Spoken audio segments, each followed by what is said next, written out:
In this video, I will be going through the input parameters of our Golden Timebomb V10 free expert advisor in detail so that users know how to configure it to your liking. So this is our most popular expert advisor, as it's given away for free so that people can experience our product offering. And because of that, many people use it and they often have questions regarding how to configure it and what the different settings mean. Therefore, I thought maybe the easiest thing to do is just to make a default, very detailed settings video so that everybody knows how to configure the Golden Timebomb. So Golden Timebomb is a range breakout expert advisor that trades the London breakout and the opening range breakout of gold specifically. And here we can look at the equity curve. This is the V10 equity curve. And as you can see, this is using our range-based exit. It's very profitable and has a roughly 2-to-1 inverted risk reward. So also not an overly inverted risk reward system, making this a very good, consistent bot with a super high match rate to the backtest. So let's go through the different input settings here. Starting off with license key and your email. Here, if you are a user of Prosperity Algo, you would need to input the license key sent to you via email, and then you would need to input the email which you entered in on our website in order to actually get EA access. In terms of the magic number, you can put any number here that you'd like. However, it's important that this number remains consistent so that the bot knows how to tag and change its own trades. Here, in terms of time, this is very important because the times must be 7 hours ahead of Eastern Standard Time. And this corresponds to the platform time.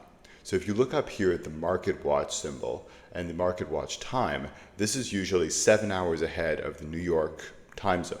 And this also changes with daylight savings time. This is the most common time for most large brokers, but some brokers like Exness use a different time offset. So if you're using a broker that is not 7 hours ahead of New York Standard Time or in Eastern Standard Time, then you might need to make some changes here where you just adjust these times based on whatever your different offset is. Let's say this is only 6 hours ahead, you would come here and you would subtract 1 hour from all of the relevant hour markers.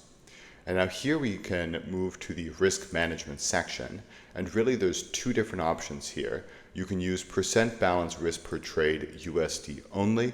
So this would choose what percent balance of your account you want to risk on every trade. So if you say 1%, and let's say you have a $10,000 account balance, you would risk 1% of the account on every trade. So if you hit your stop loss, you lose 1% of your account. Whereas here for fixed volume, you can specify the exact amount of lots and or micro lots that you want to trade. So if you put 0.01 here, you will be trading with a fixed volume of 0.01 lots. Moving on now to the trade exits. This is really, really important because there's two different type of exits here. And exits just means trade management. Effectively, how do you get out of your trade? Because for Timebomb, the entry is always a range, which is set based on the time. So 2 pending orders, a buy stop and a sell stop. But the exit varies based on your specifications. So here if you say use POP exit, that means percentage of price. That was the traditional exit in Timebomb, which we historically used. So if you set this to true, and you set this to false, it will use these 3 parameters in order to manage the trade. Meaning when it enters a trade, it will use a stop loss percent of 0.2%, it will use a start trail percent of 0.05%, and it will use a trail percent of 0.01. So if we were to run that back test now, I think I pressed sorry. You would need to also set that to 1 here for that to work. Here we go. So if you were to use these settings, you would be using a percentage of price-based entry. And for that to work optimally, you should also be setting the Asian range hour start to 1 as opposed to 7 to use a bigger range. So let me just put that back. Whereas here, if we now set this to false and we set this to true, we will be using a range-based exit. And that's the equity curve which we saw here. And what this means, let me just go through the three different parameters here. Range stop percent buffer shows us how essentially we want to add a buffer to the full range. So if this value here is 0, that means that the stop loss will be set on the opposite side of the range. And let me just pull up an example here. Let's say we are trading a breakout range with one buy stop here and one sell stop here. If we set that value to 0, this will be the buy stop, and the buy stop level will also correspond to the stop loss of the sell stop, and vice versa. So if this is the sell stop down here, this will correspond to the stop loss of the buy stop. So effectively, we're using the other order's level as the stop loss of the previous order.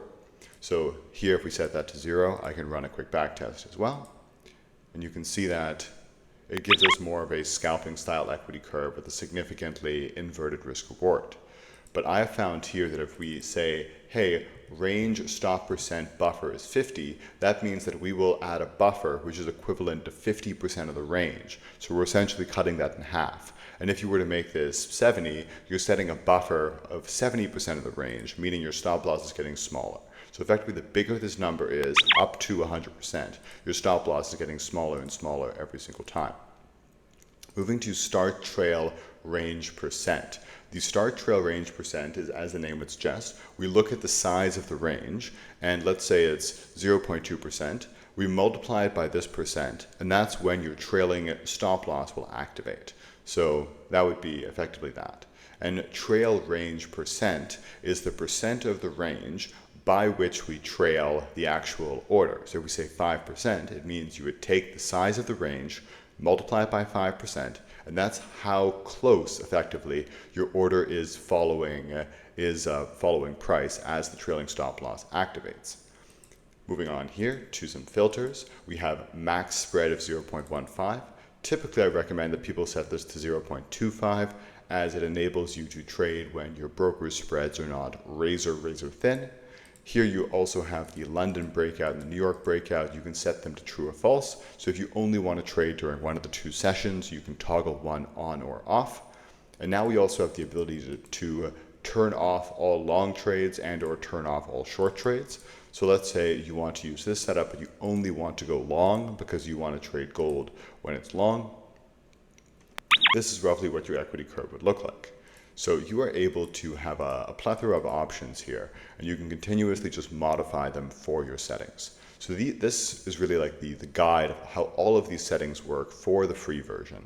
And I encourage you guys to play with it, find your optimal settings, and always let me know if you find some particularly interesting settings which you'd like to share. Take care, have a great day.